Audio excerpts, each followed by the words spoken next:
മാം, stroke വരാനുള്ള പ്രധാന കാരണങ്ങൾ എന്തൊക്കെയാണ്?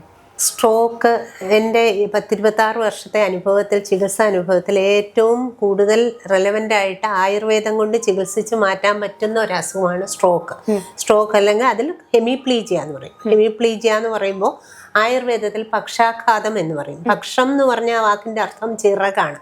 പക്ഷാഘാതം, പക്ഷങ്ങൾക്ക് വരുന്ന ആഘാതം, അതായത് ശരീരത്തിലെ 4 ലിംസ്, അപ്പർ ആൻഡ് ലോവർ ലിംസിന്, കൈകാലുകൾക്ക് വരുന്ന ആഘാതം അല്ലെങ്കിൽ അവരുടെ നോർമലായിട്ടുള്ള പ്രവർത്തനം തടസ്സപ്പെടുമ്പോൾ ആ അവസ്ഥയാണ് പക്ഷാഘാതം. ഈ പക്ഷാഘാതത്തെ ആയുർവേദത്തിൽ നേരത്തെ തന്നെ പറഞ്ഞിട്ടുണ്ട്.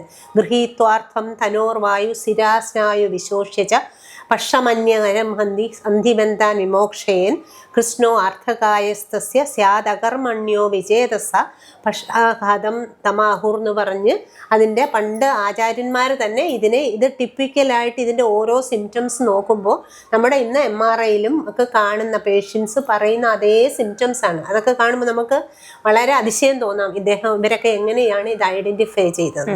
അത് ആയുർവേദം കൊണ്ട് സുഖമായിട്ട് ചികിത്സിച്ച് മാറ്റാൻ പറ്റുന്ന ഒരു അസുഖമാണ് ഈ സ്ട്രോക്ക് അഥവാ പക്ഷാഘാതം.